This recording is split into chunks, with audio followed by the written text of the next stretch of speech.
Olá, sejam bem-vindos a mais um programa Mora na Filô. Um programa de filosofia que gosta de instigar reflexões e debates de diversos assuntos com o intuito de ampliar horizontes, né? Hoje a pauta é sobre meio ambiente e eu me chamo Patrícia Volpe. Mora na Filô?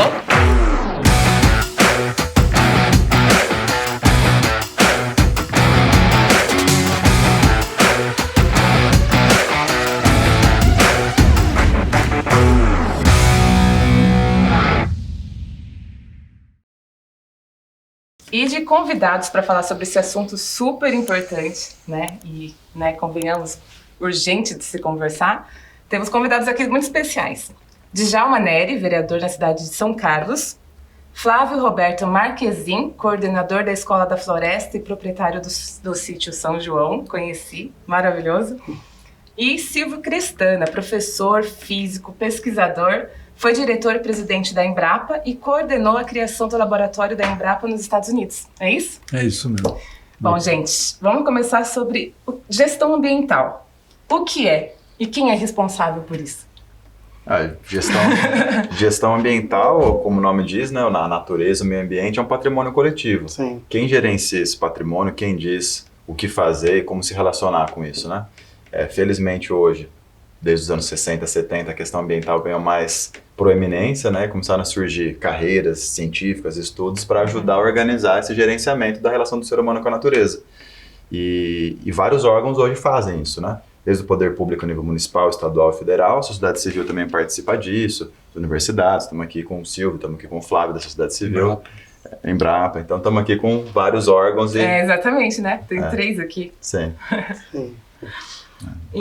Eu só queria fazer uma observação que, por um lado, é bom, né, ter avançado na questão ambiental, por outro lado, a questão ambiental ela apareceu porque temos problemas na área ambiental. Aumentou. Né? E crescentes, mudanças climáticas, toda essa questão dos gases do efeito estufa e outros problemas que estão aparecendo. E a grande dificuldade ainda do ser humano, do homem, né, conseguir fazer a gestão ambiental. Né?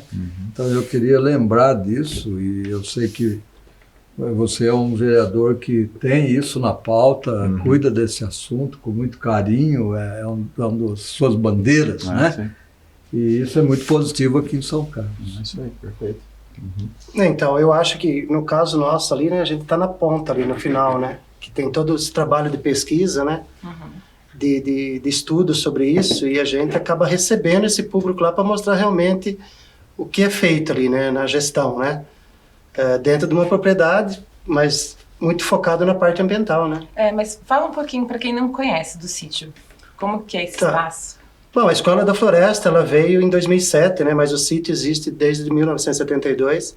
O meu pai comprou o sítio para produzir alimento para nossa família, né? Porque até então era meieiro, né? Produzido é meia com outros lugares. E o sonho dele era ter um pedaço de terra onde ele conseguisse produzir alimento para a família, né? Eram 6 filhos, né?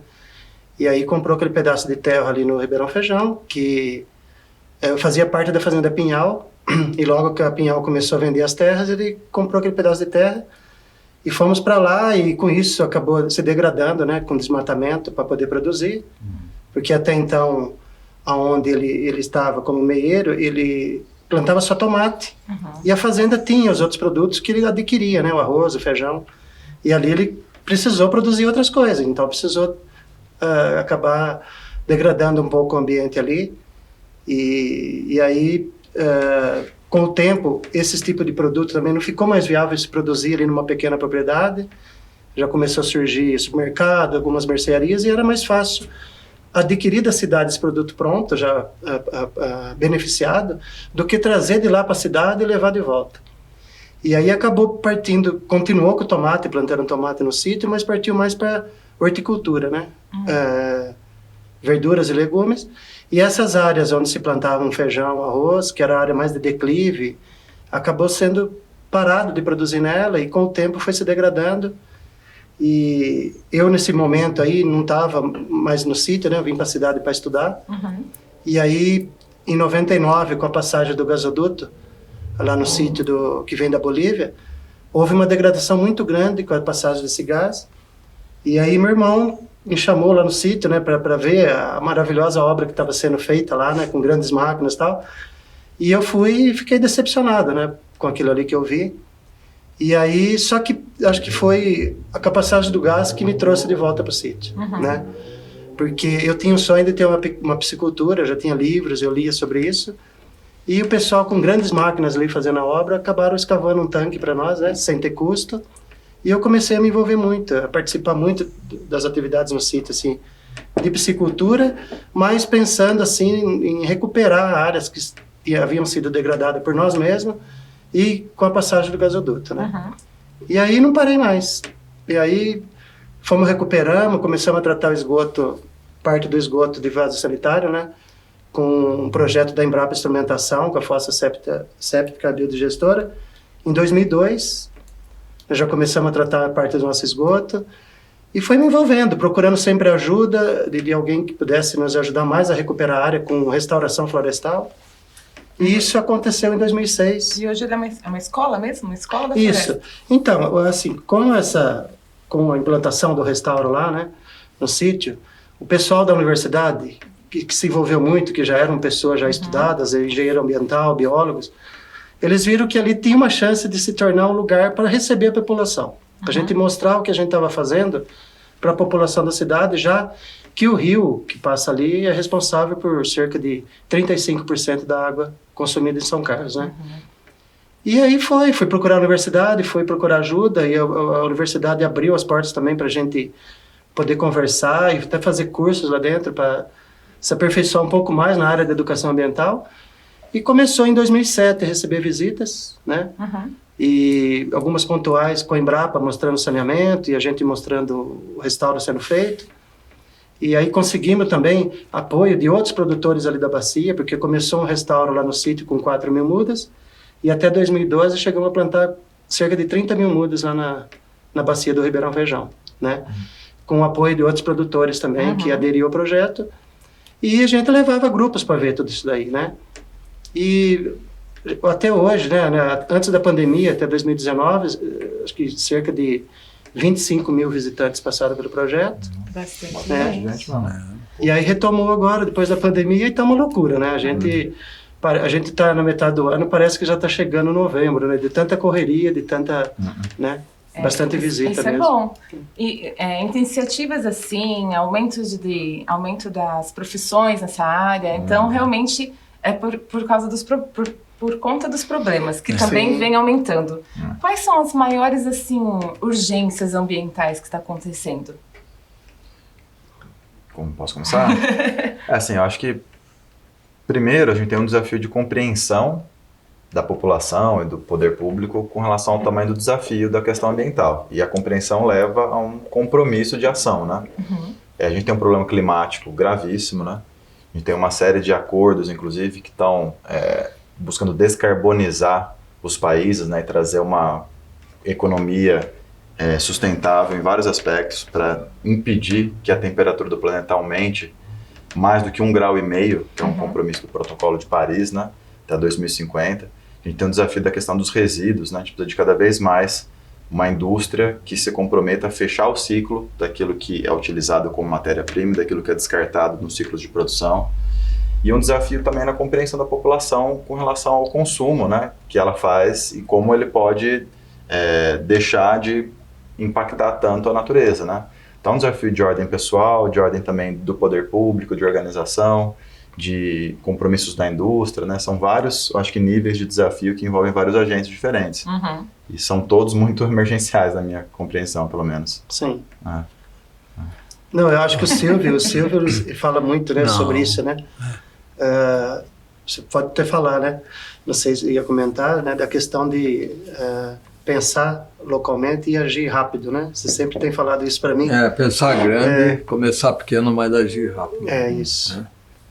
Esse é um desafio que eu acho de operacional, quer dizer, pragmático, né, no sentido de que a gente precisa olhar esse problema como um problema global.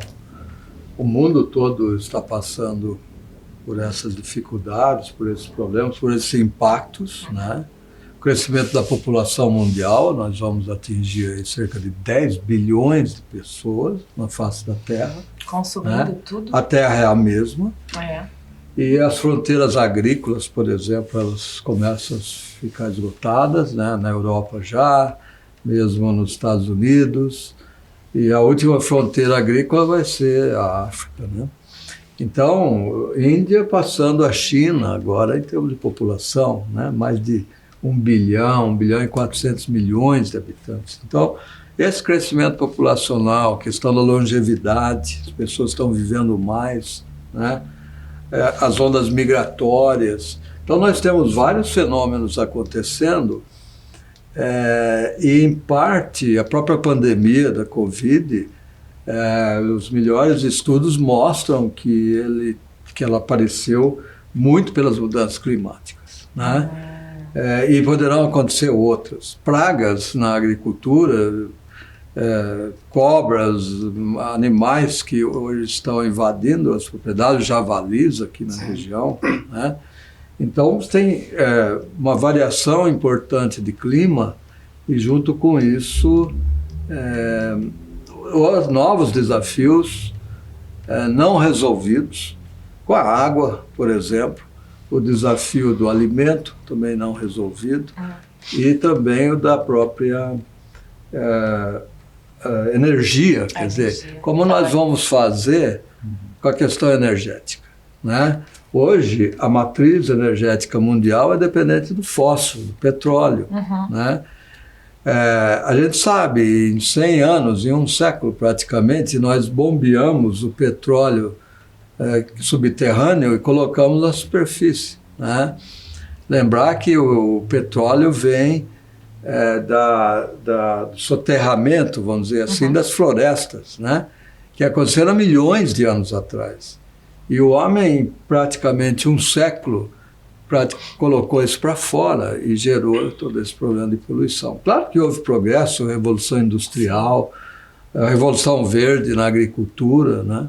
Mas isso trouxe, em compensação, essa gama de problemas ambientais que nós estamos falando aqui hoje no Dia do Meio Ambiente. No Dia do Meio Ambiente. Como seria o mundo sem petróleo? Só para a galera ter uma noção disso. É uma boa coisa. O Flávio tem uma ideia? Não. Lá no sítio, qual é que você ia fazer? Eu acho que a questão das pessoas largaram muito, né, a área rural e veio para a área urbana, né, e ficou muito dependente, né, porque eu me lembro em 72 que acho que 90% da população vivia na área rural, né, e aí houve essa vinda para a cidade, né, e isso daí demanda muita coisa, né, porque a pessoa que vive na área rural, ela não precisa de um carro, né, ela acordar e trabalhar na roça, voltar, comer e dormir, ela precisa de alimento, precisa de uma energia, que seria, né, para cozinhar, ou até então a lenha, né? Hoje tem energia solar, tem energia eólica, né? Então daria para se virar muito bem. O mundo todo hoje, assim, é profundamente dependente, né, do petróleo. Nos anos 90, Cuba passou por um período muito difícil, porque quando houve a queda do Muro de Berlim, fim da União Soviética, eles pararam de ter o abastecimento que eles tinham então, né, da União Soviética. E o principal produto, assim, do qual eles, né, deixaram de ter acesso, fez muita falta, foi justamente o petróleo, né? E passou por uma crise, inclusive alimentar, né? O peso médio do cubano, em 3 anos, diminuiu quase 15 quilos. Nossa. Você teve um problema gravíssimo, né, de produção de alimentos, porque para mover trator, você precisa de diesel, petróleo. Para vários tipos de adubos sintéticos, precisam do... Então, assim, é uma cadeia que vem dependendo né, dessa centralidade, e tem um impacto muito grande. Claro que hoje, 2023, né, diferente dos anos 90 e tal, mas ainda tem um grau de dependência elevado, que felizmente a gente está começando a substituir por fontes renováveis de energia, especial fotovoltaica e eólica, mas que ainda tem pouca inserção em termos de alcance, assim, né? Mas é um tema a se discutir, porque o petróleo é finito, né? E vai acabar e nós precisamos estar pronto para esse pico do petróleo, né? Claro. É finito, vai acabar então. Vai acabar. Um dia vai acabar. Tudo acaba, né? Não sabe quando exatamente, mas tudo indica que se aproxima, né? Quanto mais a gente gastar, acaba antes, né? Então, há muitos países fazendo a reserva de petróleo, gastando o mínimo possível, né? para esgotar outras fontes, né? Usar, desenvolver outras fontes de energia. Então a questão é esse tripé alimento, água, energia, que formam o que a gente chama um nexus, né? Porque há uma interdependência entre essas três variáveis, né? Esses três componentes. Ela é um problema que a humanidade não sabe resolver ainda. Nós não sabemos como que vamos alimentar 10 bilhões de pessoas daqui a 30, 20, 30 anos. A gente não sabe como nós vamos resolver o problema da água, que aumenta a demanda. E nós temos, ao mesmo tempo, a poluição, nós temos a contaminação dos recursos hídricos. Então, é um duplo problema. Primeiro, água para todo mundo, mas, ao mesmo tempo, água de qualidade. E nós estamos contaminando os recursos hídricos, né? Tanto pela parte urbana como agrícola e industrial. Nós temos, então, o problema da água, a gente tem a questão de produzir alimentos, a gente não sabe como nós vamos produzir alimentos para toda essa população. É claro que a agricultura convencional ela deu contribuições, mas hoje ela sabidamente é dependente desses insumos, né, fertilizantes, corretivos, agrotóxicos, que dependem de energia fóssil, né? Então tem uma cumplicidade muito grande entre a energia, a água e o alimento, né? Então aí tem um grande desafio para a humanidade, quer dizer, a previsão de crescimento de demanda, o crescimento da demanda, né, é da ordem de 60% a 70%. Né, em 20, 30 anos, nós vamos ter que crescer quase que o dobro de hoje, né, se a gente pensar em alimentar o mundo. Agora, é claro, nós estamos com o problema da fome aí, inclusive no Brasil. Então, é uma coisa não bem resolvida. Nós estamos falando de ir para Marte, ao mesmo tempo que nós não resolvemos o problema do alimento aqui ainda, né? Aí, ao mesmo tempo que o Brasil é o terceiro maior produtor de alimento do mundo, você tem 10% da população ainda numa situação de miséria. Vulnerabilidade, exatamente, né? De insegurança alimentar. Né? Então, a questão da segurança alimentar não é só do mundo, embora a gente seja o terceiro maior exportador mundial, nós temos esse problema que ele não é uma questão de produção, né? Mas é uma questão de acesso ao alimento. Distribuição, né? E aí você tem ou políticas sociais para isso, né? Ou uma economia que possa ter poder aquisitivo, dar poder aquisitivo ao cidadão, e tendo maior poder aquisitivo, uma coisa positiva nossa é que a gente vai aos supermercados, às feiras, aos armazéns, qualquer lugar, não tem mais problema do desabastecimento.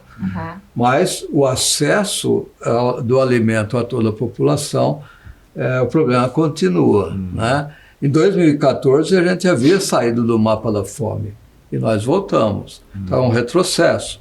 A gente sabe como resolver isso. O Brasil tem condições de resolver esse problema, minimizar de 30 milhões de pessoas que estão em insegurança alimentar grave, porque se a gente somar toda a insegurança alimentar, grave, moderada, etc., vai para 60 milhões, né? Então, é quase um terço, um quarto da população brasileira, né? O que não tem sentido algum, por sermos o celeiro, cada vez mais o celeiro do mundo. Então, há um desafio, por um lado, que é técnico, tecnológico, mas também há um desafio do homem. Eu acho que quem está no centro das decisões como fazer, qual a relação do homem com a natureza, como você havia tocado, Djalma, como que nós vamos cuidar, portanto, do meio ambiente, fazer gestão ambiental, sua primeira pergunta, depende de tomada de decisão qual é o futuro que nós queremos. Qual é o futuro que nós queremos deixar para os nossos filhos, netos, né? E não tão longe o futuro, né? E é o futuro nosso mesmo, né? Cada um tem um papel. Porque está muito difícil. O governo e o indivíduo. Então acho que esse é o panorama que a gente está vivendo. Eu ouço falar muito, talvez você está mais envolvido na área da agricultura, a questão das perdas, né? A gente tem muita perda de produto, né? Que é jogado fora. ou perda por transporte. Eu ouço falar muito, caso de 30% a 40% da produção Muita coisa, né? é perdida por transporte, por Hortaliças é bem maior. Então, Frutas e hortaliças nos Ceasa, Então, nos supermercados. e por que perder tanto e tanta gente passando fome, né? Então, acho que também tinha que ter alguma política pública para isso aí, né? Perfeito. Porque não é possível, né? Eu recebo lá no sítio um composto que vem de uma empresa, 5 toneladas por mês, que é resíduo de cozinha industrial. 5 toneladas, só eu. Você imagina quantas empresas estão nesse mesmo caminho, né? De não ter um controle mais eficaz, né? Disso daí. E fora o Ceasa, né? Esses vários lugares aí, sobra, né? De restaurante, né? Que a gente vê que não pode, né? Passar para quem está precisando, porque tem a questão da vigilância. Às vezes, se tivesse um trabalho bem feito nisso... Tinha que repensar essa cadeia de distribuição, né? Então. Pensar o aspecto mais local, né? Produzir, consumir localmente para evitar esses grandes transportes, grandes distâncias que prejudicam, que perdem. É isso aí. Sim. Agropecuária. Quais são os mitos e verdades sobre isso relacionado ao meio ambiente? O agro é responsável pelo desmatamento da Amazônia, por exemplo. O agro é responsável pela poluição das águas, né? Nós temos um agro só, e esse agro, então, a gente poderia responsabilizar. Então, quando a gente fala em agro, nós vamos encontrar desde o pequeno produtor até o produtor empresarial, que é grande exportador, né? Que trabalha principalmente o que a gente chama de commodities, né? Soja, milho, algodão, carnes, né? Como nós temos também a agricultura familiar, né? Que é na linha do Flávio. Só que o Flávio, vale dizer que ele é uma pessoa diferenciada, né? Muito diferenciada, porque além de ser um agricultor, um produtor, ele faz uma interface, uma conexão muito forte com a academia, né, com as universidades, com a Embrapa e tal. Isso é raro, né? E ele é um estimulador da educação ambiental nessa região. Então, os números são altamente significativos, né? Que, no fundo, é o primeiro problema, quer dizer, como é que nós vamos nos comunicar, como que a gente vai educar, né? A população, os jovens, as crianças, né? Entendendo que os adultos é muito mais difícil fazer isso. Então, não é que nós vamos perder o futuro, mas qual é a educação que deve ser levada à criança, ao jovem, né? De forma que ele inclua na sua bagagem de conhecimentos a questão ambiental, né? Então, quando a gente fala do agro, então, nós temos vários agros. E temos alguns agricultores que não são bons agricultores, né? Por que não são bons agricultores? Porque eles trabalham mais com a especulação, com a destruição, com a invasão de terra indígena, com a questão do desmatamento, né? Estímulo ao garimpo, invasão de propriedades, assim como nós temos também problemas na pequena agricultura, né? Esses agricultores, eles estão contra a lei, quer dizer, precisaria ter uma punição clara, tem que ser proibido fazer isso, né? Mas nós temos uma grande maioria de agricultores que não fazem isso, que não são assim, estão procurando práticas mais sustentáveis, né? Porque um pouquinho de inteligência nessa área mostra o seguinte: o maior interessado verdadeiramente no meio ambiente deve ser o agricultor. Porque se ele degradar o solo, por exemplo, com erosão, perda do solo, ou se ele perder os nutrientes que vão embora, né? Se ele contaminar a água, enfim, ele não vai poder irrigar, ele não vai poder dar para o gado dele, né? Então, e não adianta produzir hoje e amanhã não ter mais produção. Primeiro, que sua terra vai valer menos. Segundo, que você deixa de produzir. Então, por essa lógica aí, imediata, o agricultor deve ser o maior interessado, não só em produzir alimentos, que já é muita coisa, mas além disso produzia o que a gente chama de serviços ecossistemas, serviços ambientais. O Flávio tem uma experiência muito boa, que teve apoio da Petrobras, que é o produtor de água, né? Então, o agricultor, além de ser produtor de alimentos, ele produz água na medida em que ele não deixa escorrer a água na superfície. Essa água vai infiltrar e recarregar o lençol freático, ao invés de correr por cima e levar contaminantes para os corpos d'água, né? Então, tem jogo aí muito interessante para fazer e normalmente a gente pensa na punição, mas a gente deveria pensar também na premiação, quer dizer, aqueles que fazem direito, usam as boas práticas agrícolas, eles precisariam ser valorizados, né? Ainda não se sabe direito como pagar essas contas, quem vai pagar, né? O produtor não tem condições de pagar essa conta, né? Mas a sociedade também não pode ser um impacto do ponto de vista de impostos, né? Que já existe uma saturação, né, no Brasil dos impostos, né?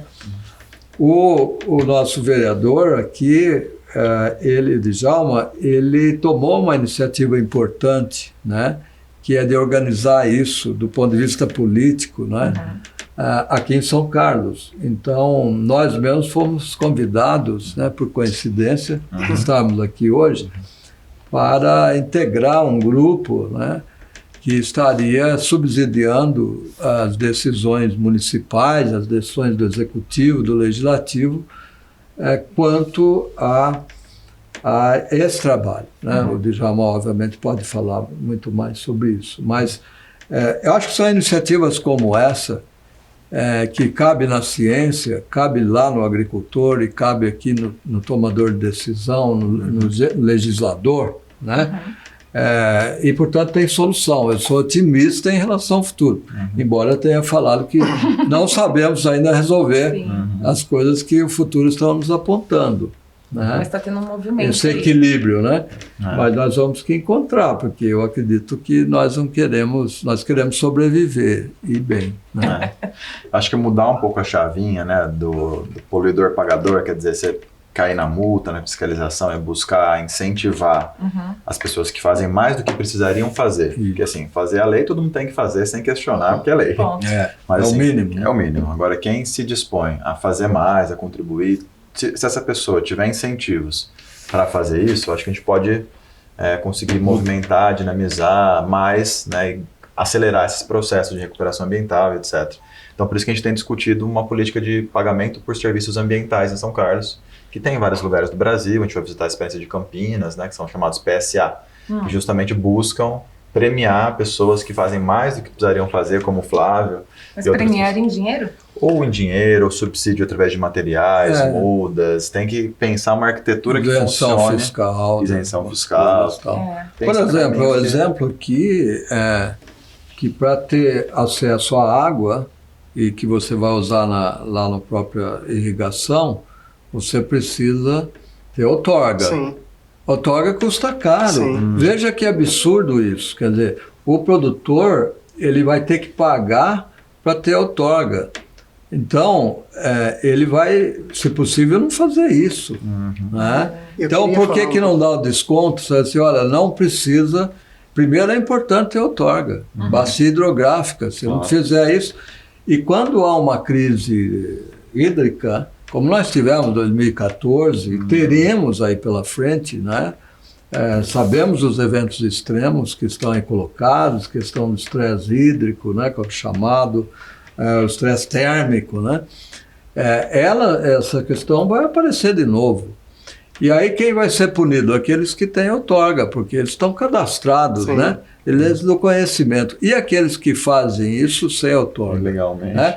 E ainda, além de ter possível poluição, porque vai dizer o CONAMA, que é o órgão que estabelece a política de meio ambiente, ele diz, primeiro a água precisa servir para o ser humano. Em segundo, para a dessedentação animal. E em terceiro, para a agricultura. Então, veja que se falta água, a agricultura está em terceiro lugar. E aí é o seguinte, restrição, não pode gastar água. né? Você não pode usar água para irrigação. Veja o problema. E aí você vai encontrar aqueles que fizeram o cadastro, que estão, né? Serão os primeiros a ser punidos, porque os outros não têm. O Estado, o município, não tem conhecimento, né? E também o ciclo que vai acontecer, deixa de produzir alimentos, que vai acontecer inflação, Sim. menos gente com acesso ao alimento. Aí Eu queria falar um pouquinho sobre isso. É que é muito engraçado você estar falando, que a gente passa por tudo isso, né? Nós temos as outorgas já desde o começo dos anos 2000. Quando eu voltei para o sítio, a preocupação foi essa, fazer tudo direitinho. E depois que a gente está recebendo o grupo, é legal você mostrar que a gente está fazendo certo para tentar incentivar outros a fazer. Então, veio a questão das outorgas, tudo licenciado, tudo bonitinho, e agora veio obrigando a gente a colocar hidrômetro. Não está sendo cobrada água ainda, mas você tem que colocar. Gastamos lá uma grana que não tinha por hidrômetro. Eu até falei com a técnica da empresa, do órgão que comanda isso. Eu falei, o que vai fazer? Você não vai se arrepender lá na frente, mas a gente fica com um sentimento que só nós, sabe? Porque agora, como a gente tinha outorga, nós que vamos ser fiscalizados, né? O vizinho que tem 7 bombas lá tocando e jogando água para todo lado, não tem fiscalização. Então, eu concordo que deve ter. A gente paga com o maior prazer, tudo certinho, tudo bonitinho, mas e os outros? Eu até questionei, mas cadê a fiscalização nos outros lugares que não tem, né? Sabe, chegar lá e falar, você precisa ter, dá um prazo para fazer isso, né? Não chega multando também, eu também acho que não pode ser muito radical, mas dá prazo, você tem tanto tempo para você legalizar isso, porque senão, só nós, você vai pagar um preço muito alto por isso daí, entendeu? Agora, se você mostrar que está prestando um serviço ambiental, você não deveria ser remunerado por isso? Sim. Ou deixar de pagar essas coisas que é do próprio arrecadação do Estado, do município ou federal. Sim. Né? É isso que eu sempre tenho, quando a gente tem chance de falar, né? É sempre um encontro com o Djalma, já falei isso com você algumas vezes, né? De cobrar esses órgãos também, né? Sobre isso. Eu falei, peraí, por que só os que estão certinho, que é fiscalizado e paga esse preço alto por isso, e os outros, né? Então, tem que ter, já que o órgão está ali para receber esses recursos, onde que ele investe esses recursos? Investe né, nessa fiscalização, ou investe em educação, né, em gente que trabalha para tentar sensibilizar os outros a fazer também, né? Entendeu? Do ponto de vista de alimentos, eu acho que tem uma coisa que chama rastreabilidade. O Djalma começava a falar no início aqui do ciclo de vida, né, de produtos. Quer dizer, quando ele nasce até onde ele chega, que é no prato do consumidor, né, todo o processo que aconteceu. Isso, do ponto de vista tecnológico, é cada vez mais viável. A internet que apareceu das pessoas, né, depois a internet das coisas, né? Sim. Essa digitalização e a cobertura de sinal cada vez maior na área rural, por várias razões, não só por causa da produção agrícola, mas por causa da educação, boas práticas, de segurança, né? Ela é uma tendência e vai acontecer, né? Ter cobertura de sinal. Então, se nós temos a tecnologia, o que a gente pode fazer com ela, né? Essa relação do produtor e do consumidor, ela vai ficar cada vez mais direta e próxima. O consumidor tenderá a querer comprar daquele que faz direito. Agora, precisa mostrar que você está fazendo direito. Aí tem um desafio também, né? É um desafio tecnológico. Eu preciso falar, minha prática é sustentável. Por que que é? E não é só um discurso. Eu tenho que mostrar com dados, com conhecimento, quantificar. Né? Então, esses são os grandes desafios que a gente tem que passar e resolver nesses próximos 5, 10 anos. Perfeito. Esse acho que é o tempo de fazer isso. Não é que nós temos 50 anos para fazer. Sim. E corrigir essas imperfeições e deformidades que existem, como o Flávio está apontando. Essa questão do consumo, a gente repara bastante mesmo nisso. O pessoal está escolhendo, né? Está optando por empresas mais conscientes nessa questão. E a educação ambiental. Exatamente. A educação. Quer dizer, se você tem a escola ensinando o aluno a economizar água na hora de tomar o banho, de lavar a mão, tá certo? E também na hora de consumir o alimento, ele vai considerar isso, né? Por exemplo, você está preocupado com o recurso hídrico, então quem está fazendo direitinho essa coisa da água, né? E aí vai. E não é só, né? Você vai olhar a questão da agricultura, essas outras agriculturas estão surgindo, crescendo, né? A agricultura orgânica, a agricultura chamada regenerativa hoje, né? Em que você vai para uma economia, nós estamos aqui no Mora da Filó, então eu acho que é um bom momento para a gente pensar também fora da caixa, né? E é uma economia chamada circular, nós estamos deixando uma economia chamada linear, em que matéria-prima se transforma em produto e lixo. Mas na economia circular, a matéria-prima se transforma num produto e depois ela gera um subproduto que vai de novo entrar nesse ciclo, né, virtuoso, quer dizer, nada se perde. Foi dado o exemplo aqui do desperdício dos alimentos, né? Mas você já está mostrando que pode usar aquilo que sobrou, né? Um caminho seria, puxa, não dá para aproveitar isso que já está pronto e passar para quem está passando fome? Esse é um caminho óbvio e direto, né? Mas nós não conseguimos resolver isso ainda, né? E o outro caminho, Djalma, seria exatamente aproveitar como subproduto e colocar de novo na agricultura. Eu acho que você pode falar isso com PhD aí para falar como que isso é feito. Não, eu acho que o primeiro ponto, né, de você matar a fome é fundamental, né? Porque é impressionante os números que a gente vê, né? Mas assim, lá no caso, ele está voltando para a agricultura e lá no caso do sítio houve uma mudança muito grande quando chegou esse produto, né? Havia assim uma desconfiança, porque a gente não tinha conhecimento do tempo que ele ficaria pronto, porque na verdade o slogan da máquina, né, que faz esse primeiro processamento é que o produto sai pronto, mas não existe um composto orgânico que fica pronto em 40 minutos, né? Então a gente sabe, vocês são mais especialistas que eu, né? E a gente ficava nessa dúvida. E aí hoje a gente sabe tratar muito bem ele, que é aerar, misturar com outros triturados para acelerar o processo. E a gente está usando totalmente esse produto lá na nossa agricultura, né?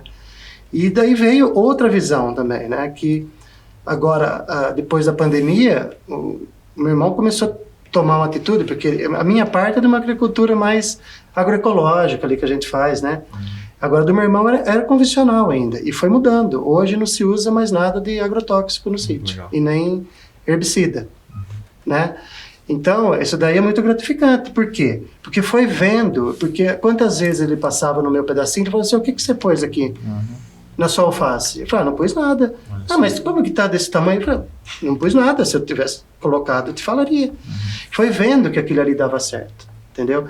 E eu acho que uma pessoa... Bota do peixe do moranguinho também, eu acho que é bacana para quem vai nos ouvir e ver, tá certo? Eu não sei, assim, eu acho que bacana essa questão da mudança dele, não minha, porque eu nunca fui um grande produtor, um agricultor. Ele tem 74 anos e a vida dele inteira foi na roça.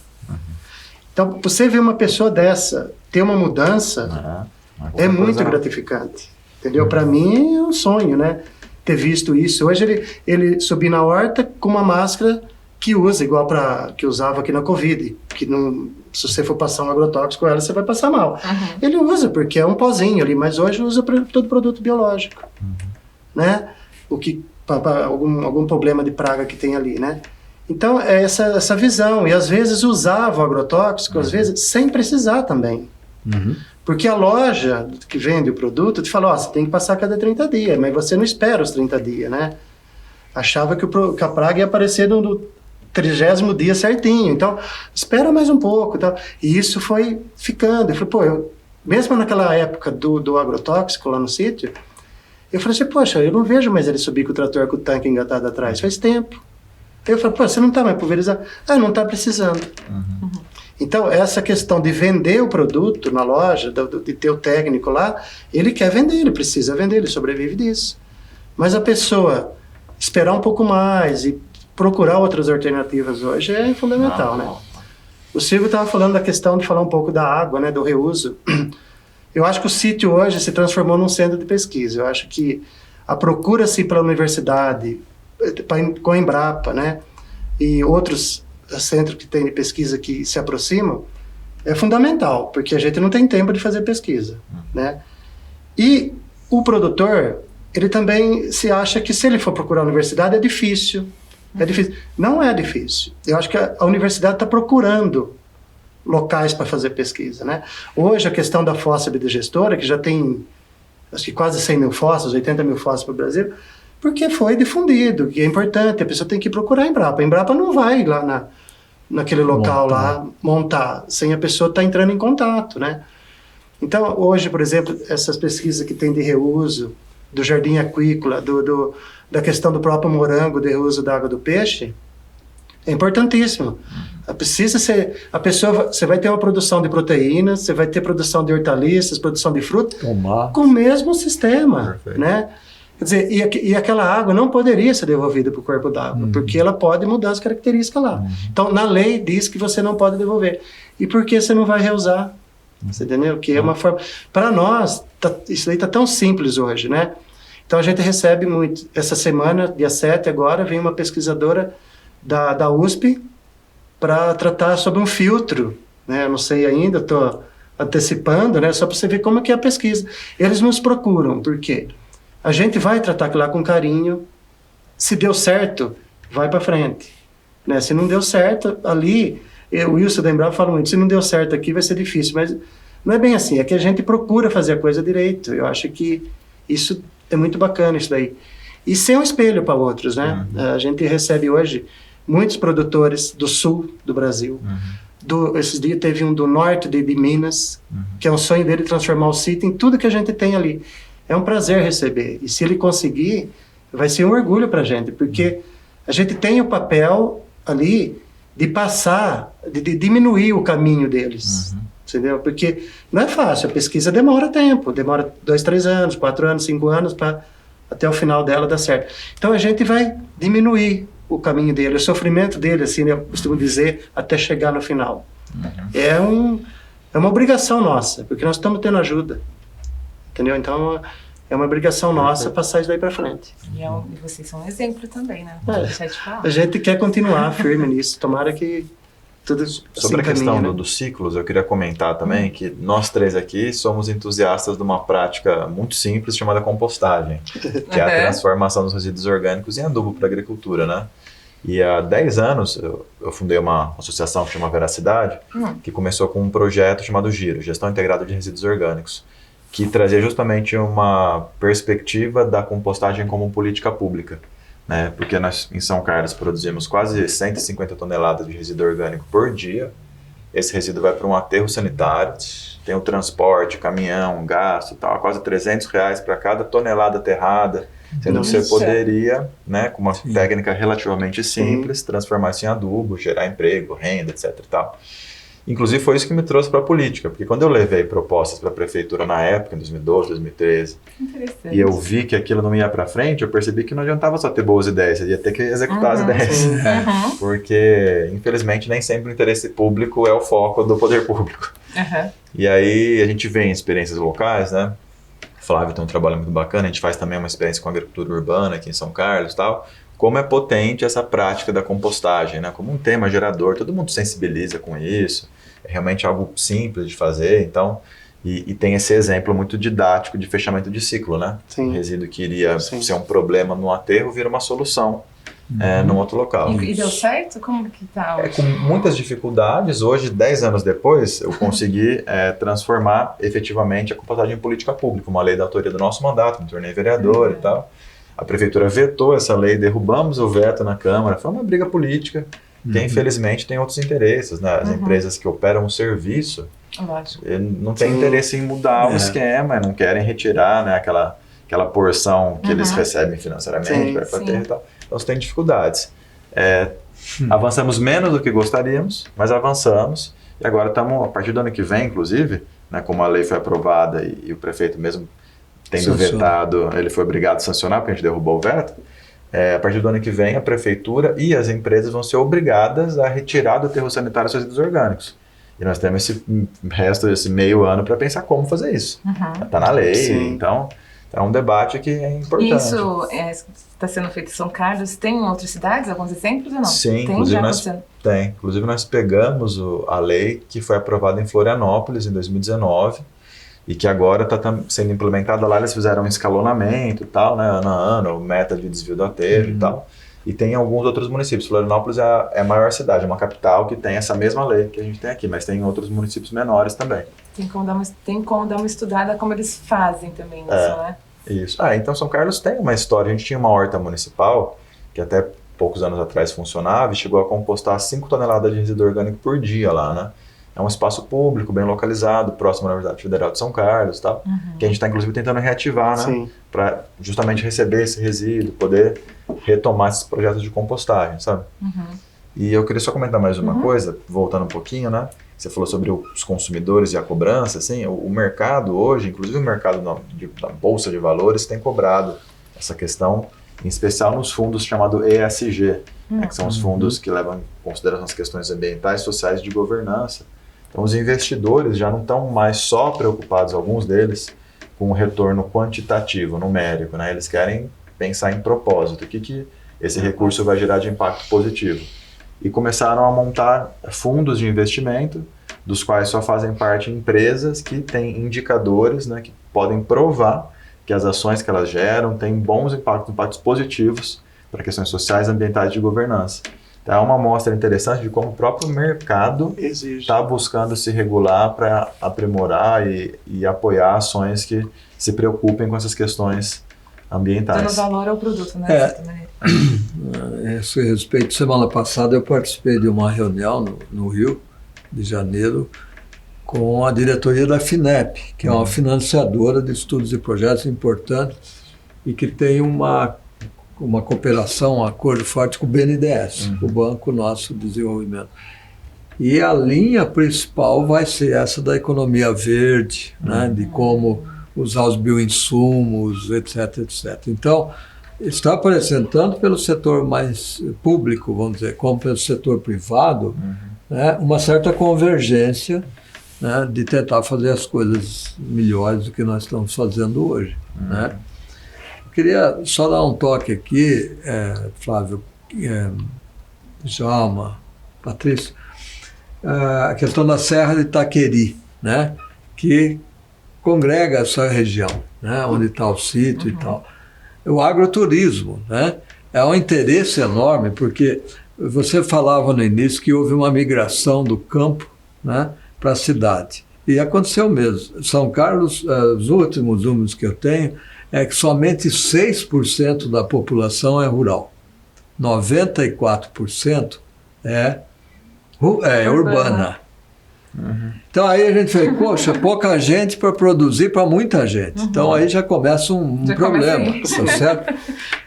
E a outra é o seguinte, se você deteriora o meio ambiente, essa população que tem um recall aí, né, que tem um passado que veio da agricultura, ela quer voltar lá, para um rio para pescar, para olhar uma plantação, para tomar um leite, para ver uma vaca, né? Além das crianças que você faz o trabalho. Então, essa preservação, ela ajuda muito também o próprio desenvolvimento da agricultura mais sustentável, né?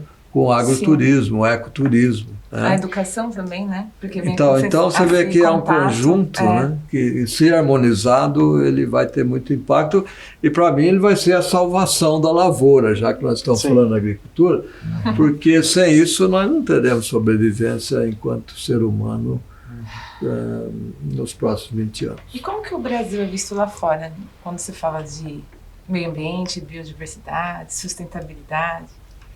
O Brasil sempre teve e continua tendo uma característica de um país agroexportador, como o professor Silvio bem lembrou, né, exportador de commodities, que inclusive movimenta uma boa parte da economia brasileira. Nos últimos anos, né, em especial no governo anterior, o Brasil se tornou meio que um páreo ambiental, porque saiu de diversos acordos, né, realmente foi um processo de retrocessos ambientais, do ponto de vista de desmonte das instituições. Né, e isso foi obviamente noticiado e foi... Fundos internacionais deixaram de investir no Brasil por causa disso, né? Mercados internacionais deixaram de comprar e tal. Agora a gente está vendo uma tentativa de retomar alguns acordos internacionais, né, de recolocar o Brasil nesse cenário geopolítico, né?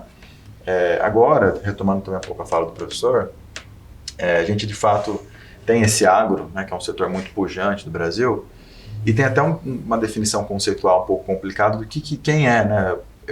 Por exemplo, eu acho que o Flávio não é agro, né? Quando a gente fala de agronegócio, né, é um setor que inclusive faz parte de um tipo de produção em larga escala e que se usa do pacote tecnológico da agricultura, que o professor Silvio mencionou, mecanização do campo, transgenia, quimização da agricultura, monocultura, que não define, né, os pequenos agricultores, familiares, como por exemplo o Flávio e tal, e que são, de uma certa forma, beneficiados por um formato de Estado, né, que prioriza a exportação. A gente tem no Brasil, por exemplo, uma lei que é a Lei Candir. O que essa lei faz? Ela isenta de ICMS produtos de exportação. Então, quando você tem uma lei como essa, junto com um dólar alto, que a gente está, nos últimos 4 anos, com uma curva ascendente do dólar, o produtor que tem condições de exportar e é beneficiado por essa lei vai mandar para fora o produto dele.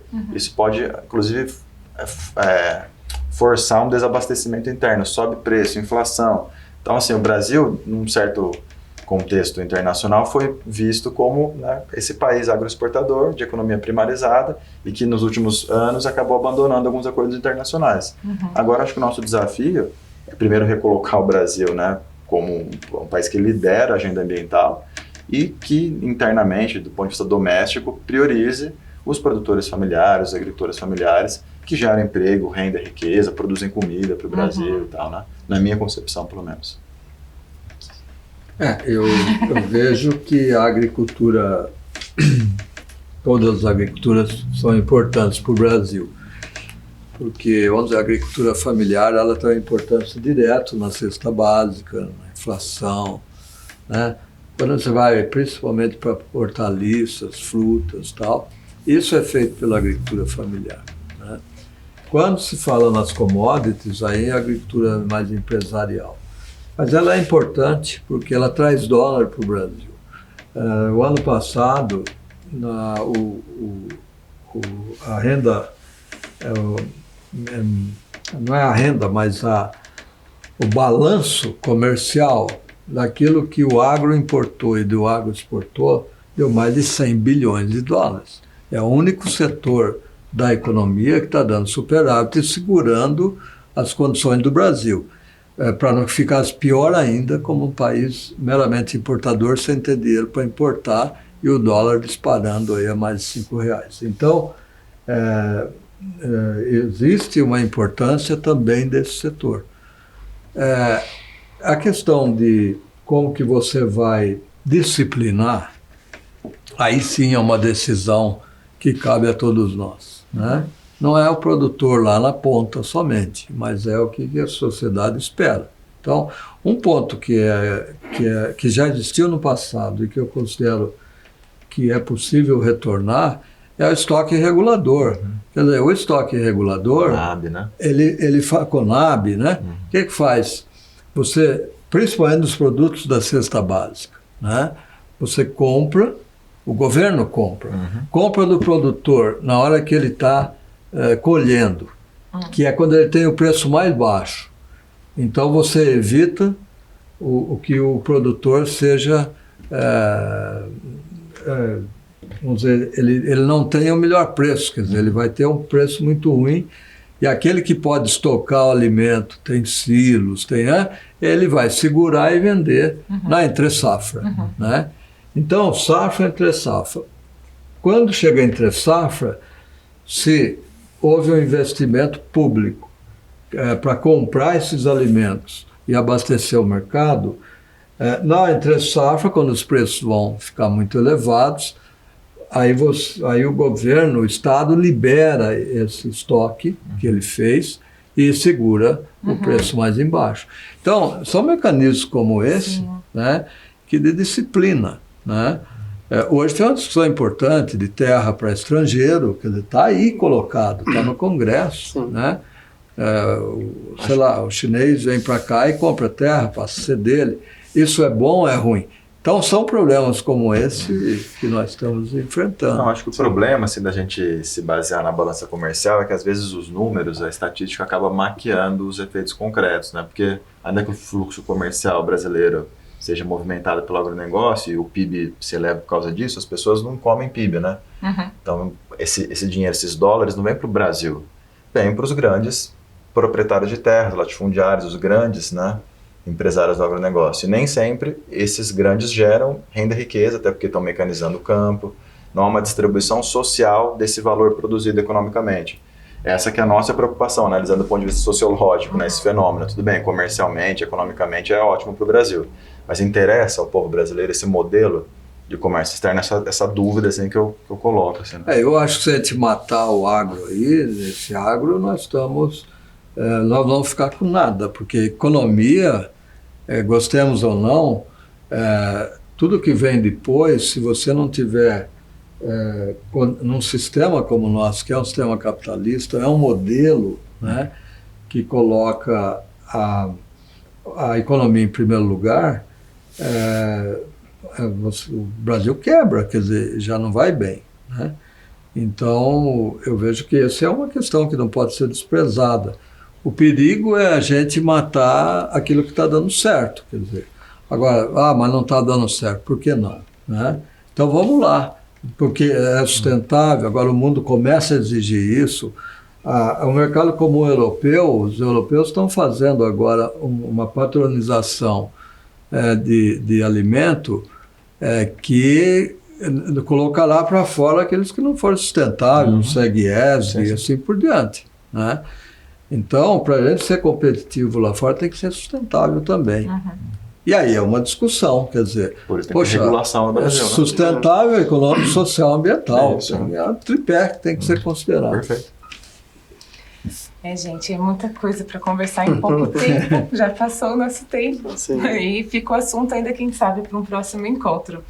Antes de terminar, eu queria que falasse um pouco mais sobre esse grupo que vocês comentaram que montou aqui em São Carlos para conselhos nessa área de meio ambiente. Na verdade, essa iniciativa que o professor Silvio mencionou é para discutir especificamente uma legislação que a gente quer apresentar, certo, que é a dos pagamentos por serviços ambientais, PSA. Mas a gente tem aqui em São Carlos o CONDEMA, que é o Conselho Municipal de Defesa do Meio Ambiente, que se reúne justamente, né, para tratar dessas questões. Ele é aberto, as reuniões são públicas. Ele é um órgão composto tanto pela sociedade civil como pelo poder público, por empresas. Quem quiser procurar informações, por onde? No site da prefeitura tem o telefone, o e-mail, o horário de reuniões, elas são divulgadas sempre no Diário Oficial, elas são mensais as reuniões. Vocês participam das reuniões do CONDEMA? Vocês estão participando, Flávio? Não, eu não consigo. Mas já participou na época, né? Participei. O senhor já participou também, né? Então é um espaço muito bacana de participação social e convidar a população também para conhecer, né? E se engajar também com as entidades do terceiro setor, né? Que estão aí. Tem fórum, esses dias foram lançado um fórum de entidades. Você estava lá no Álvaro Guião, lá a pessoa fez um lançamento do fórum das entidades que se dedicam às questões da natureza, do meio ambiente. Então são várias pautas, vários assuntos que estão acontecendo nesse aspecto aqui. Sim, começar localmente, né? Bom, gente, esse foi mais um Mora na Filô. A gente veicula esse programa sempre na rádio universitária. E quem quiser assistir em formato vídeo é no portal www.saocarlosencena.com.br. Esse episódio foi apoiado pela FESC, Fundação Educacional de São Carlos. Eu queria agradecer a presença de todos vocês aqui hoje. Obrigada.